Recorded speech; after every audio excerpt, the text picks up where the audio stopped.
Boker Tov Chavrim, I'm Stephen Ben-Nun. You're watching Israeli News Live. Guys, I got a message this morning. Somebody asked me a question. They're very concerned in my notifications here because, let's just see if I can find that tweet really quick here. They were asking me about Russia declaring war and wanted to know what I knew about this and was I aware of this.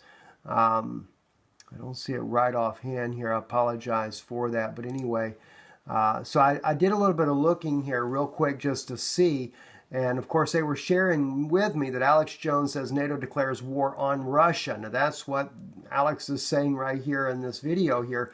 But I looked at a couple of other things that are going on, and this is where it really comes down to. The Morning Ledger, NATO declares war on Russia. Here's the truth.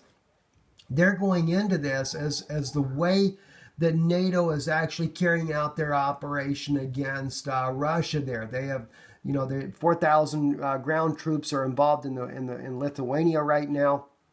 Most of those are stationed very close to Kaliningrad because of Russia moving the S-400 missile system to Kaliningrad.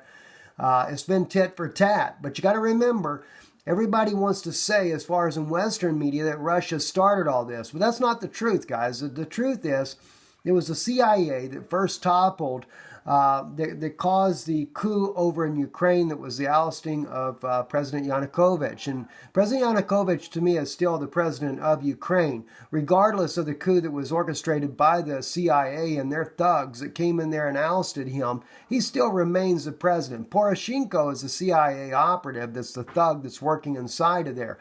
But NATO continues to rabble their saber. Now this time they're doing even a little bit more when they call this, according to the Express, it's called the Iron Sword of 2016. Boker Tov Chavrim, I'm Stephen Ben-Nun. You're watching Israeli News Live. Guys, this morning I got a question sent to me asking if this was true. NATO declares war on Russia. We have here, we're seeing Alex Jones has put out a video this morning, and he is, or I say this morning, or exactly whenever it is, but he does go into this particular video here, and he's talking about how that, the war, you don't realize it's going to be a war until something like St. Helens volcano erupts. Once it erupts, it's just a little bit too late.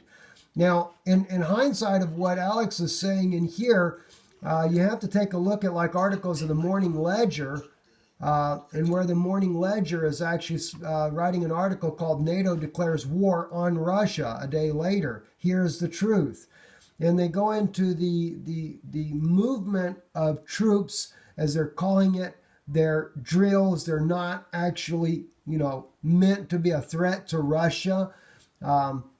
And of course, they say that they're doing this 4,000 ground troops in Lithuania as a response to the S-400 missile systems in Kaliningrad that Russia moves there. So they say if NATO declares war on Russia, will the Kremlin accept the challenge? Well, apparently, yes. Russian President Vladimir Putin promised to choke the coalition if it continues to prove the Soviet or to provoke the Soviet armed forces.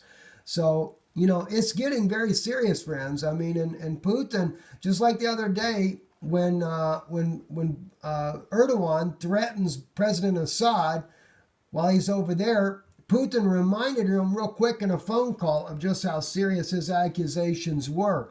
And he quickly backed down. I guess NATO didn't have his back. But another thing that's also concerning when we think about NATO declaring war on Russia, then you have to ask yourself the question, why is 2 U.S. warships with 4,000 troops arrive in the Mediterranean? And these are amphibious landing ships, by the way, where they can easily get close enough to land and start pouring out the troops for an all-out conflict there. The United States already has troops on the far eastern side of Syria over in working with, as far as working with the Iraqis on Mosul. This is where the U.S. has already put boots on the ground. And, I'm watching this now, and I'm seeing as they put in these 2 U.S. ships here, the USS Wasp and the USS Whidbey Island. These guys here are there Is it for a drill? What's it for? What land are they going to land on there? They're in the Mediterranean. You know, they're, I guess, as good as anybody's. Are they going to Libya? Are they going to plan? Are they going to plan on attacking Syria? It's hard to say. I do believe that Erdogan is there to fight a war with NATO to try to take Bashar al-Assad. And I think Putin has let him know that if he gets involved in that, he's going to take him out first. That's probably what kind of reaction Assad got, or Erdogan got, that is. And that's probably why he backed down at the moment. But don't think that Erdogan's going to back down once he knows NATO's got its own people in place.